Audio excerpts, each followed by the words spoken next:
친구들, 과잠 시간이에요. 모두 저처럼 조는 사람은 없죠? 예배에 집중해 볼까요?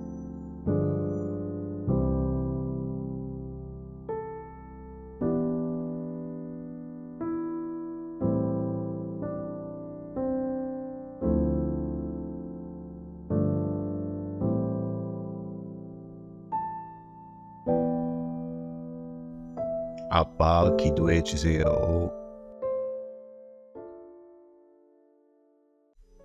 제 목소리가 신나진 않지만 그래도 신나게 찬양할까요? 나의 영혼이 잠잠히 하나님만 바라미요. 나의 구원이 그에게서 나는 도다. 나의 영혼아 즐거이 여호와를 따르리니. 나의 평생에 여호와를 송축하리.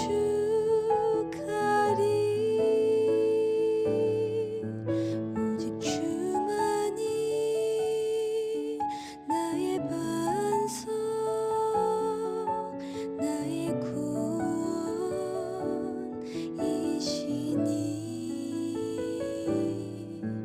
오직 주만이 나의 산성, 내가 요동치 아니하리.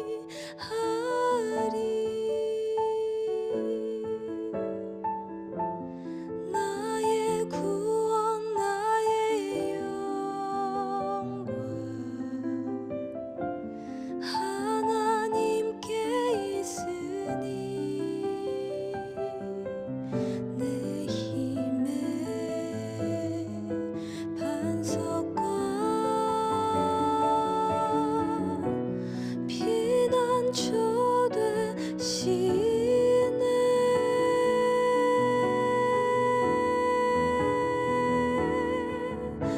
오직 주만이 나의 반석, 나의 구원이시니.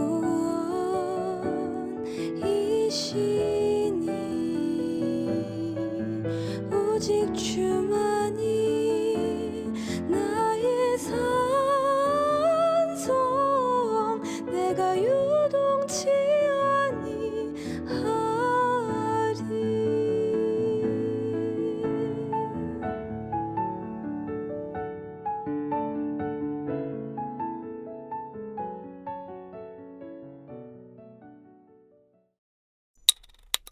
주님의 주신 보석 같은 말씀을 들을 시간입니다.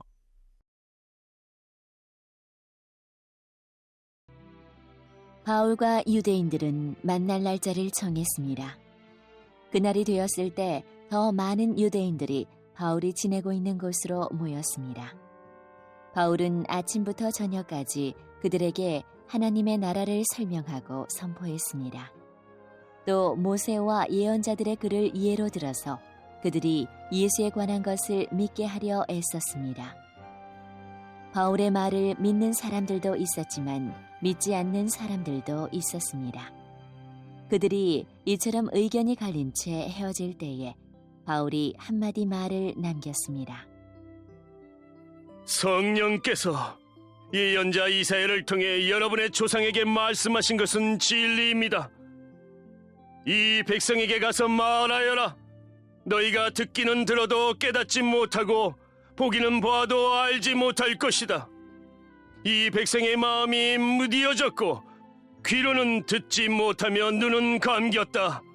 이는 그들이 눈으로 보고 귀로 듣고 마음으로 깨닫고 내게 돌아와 고침을 받지 못하게 하려는 것이다. 그러므로 여러분은 하나님의 이 구원이 이방인들에게도 전파되었다는 것을 알아야 합니다. 그들은 들을 것입니다. 바울은 자기 셋집에서 꼬박 2년을 지내면서 자기를 찾아오는 사람들을 다 맞이하였습니다. 그는 담대하게 그리고 아무런 방해도 받지 않고 하나님의 나라를 전하고 주 예수 그리스도에 관해 가르쳤습니다. 목사님, 말씀을 들을 시간이에요. 졸지 말아요. 저는 조는 거 아니에요. 사랑하는 성도 여러분 안녕하세요. 아잠 예배로 예배하는 여러분의 가정에 하나님의 은혜와 평강이 가득 넘치시기를 주님의 이름으로 축원합니다. 오늘 본문 말씀은 사도행전의 마지막 부분입니다. 오늘 사도행전의 마지막은 어떻게 끝을 맺고 있을까요? 본문 30절, 31절 말씀인데요. 다 같이 읽어보도록 하겠습니다. 바울은 자기 셋집에서 꼬박 2년을 지내면서 자기를 찾아오는 사람들을 다 맞이하였습니다.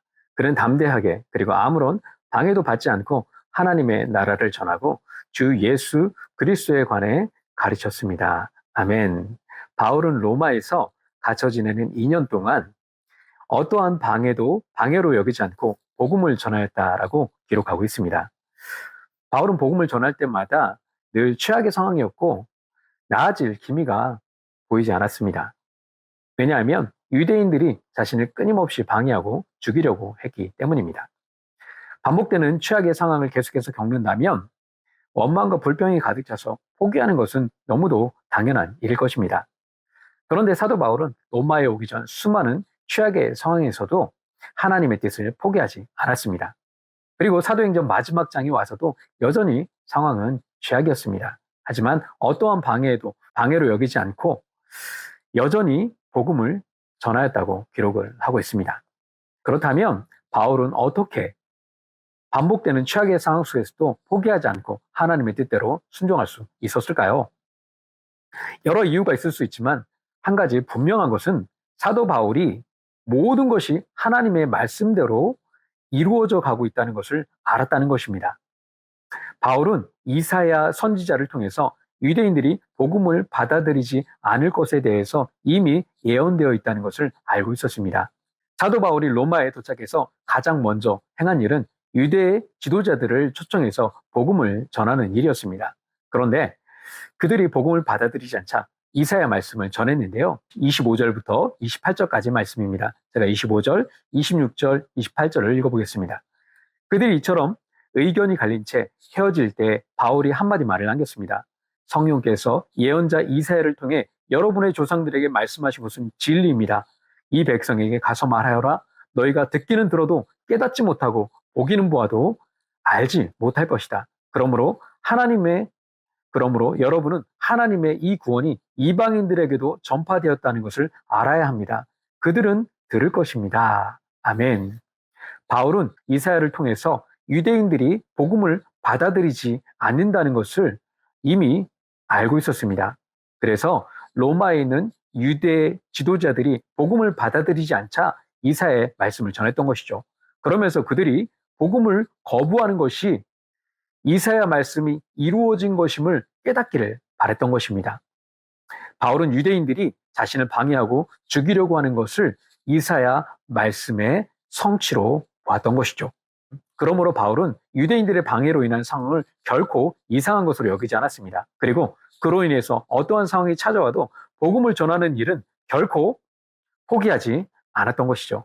왜냐하면 하나님의 예언대로 유대인들은 거부하지만 오히려 이방인들은 복음을 받아들일 것이라는 것을 알고 있었기 때문입니다. 사랑하는 성도 여러분, 바울은 유대인들의 방해로 인해서 최악의 상황이 반복될 때 하나님의 말씀이 이루어져 가고 있다는 것을 알았습니다. 결국에는 이사야 선지자의 예언처럼 이방인들이 복음을 듣고 하나님께로 돌아올 것이라는 것을 알았습니다. 그렇기 때문에 유대인들의 방해와 최악의 상황에서도 복음을 계속해서 전할 수 있었던 것이죠. 그렇다면 우리의 삶 속에서 최악의 상황이 반복될 때 우리는 어떻게 하나님의 뜻을 포기하지 않고 계속해서 순종할 수 있을까요? 여러분의 삶은 현재 하나님의 말씀대로 되어지고 있다는 것을 기억하시기 바랍니다. 여러분에게 최악의 상황이 찾아왔다면 세상에 죄악이 가득하다는 하나님의 말씀이 사실이라는 증거입니다. 그 가운데서도 여러분이 기도할 수 있고 예배 드릴 수 있고 서로 사랑할 수 있다는 것은 하나님이 여러분과 함께 계시다는 말씀이 성취된 증거입니다. 여러분이 당하고 있는 최악의 상황에서도 몸부림치고 있는 것은 고난이 인내를 만들어내고 강하게 만들어 가시겠다고 하는 하나님의 말씀이 성취되고 있는 것입니다. 그리고 끝내는 그 말씀이 성취되어서 세상이 무너뜨릴 수 없는 소망을 만들어낼 것입니다. 사랑하는 성도 여러분, 여러분이 겪고 있는 최악의 상황에서도 여러분을 향한 하나님의 약속과 축복은 이루어져 가고 있습니다. 성도님들의 삶에 어떠한 상황과 악조건이 찾아온다 할지라도 주님의 뜻에 끝까지 순종할 수 있기를 주님의 이름으로 축원합니다. 함께 기도하시겠습니다. 사랑하는 하나님 아버지, 사도 바울이 반복되는 최악의 상황 속에서도 하나님의 뜻에 온전히 순종하였던 것처럼 우리의 삶에 그러한 상황이 찾아온다 할지라도 하나님의 말씀이 우리의 삶 가운데 이미 이루어져 가고 있음을 기억하고 하나님의 말씀에 온전히 순종할 수 있는 우리의 삶 되어줄 수 있도록 축복하여 주시옵소서. 예수님의 이름으로 기도합니다. 아멘.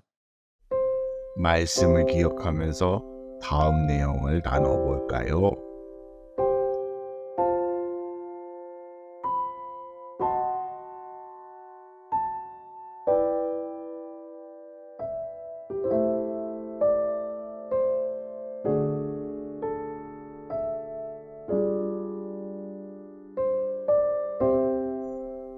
이제 주님께서 가르쳐 주신 기도로 예배를 마칠 거예요. 또박또박 정성껏 기도드려요.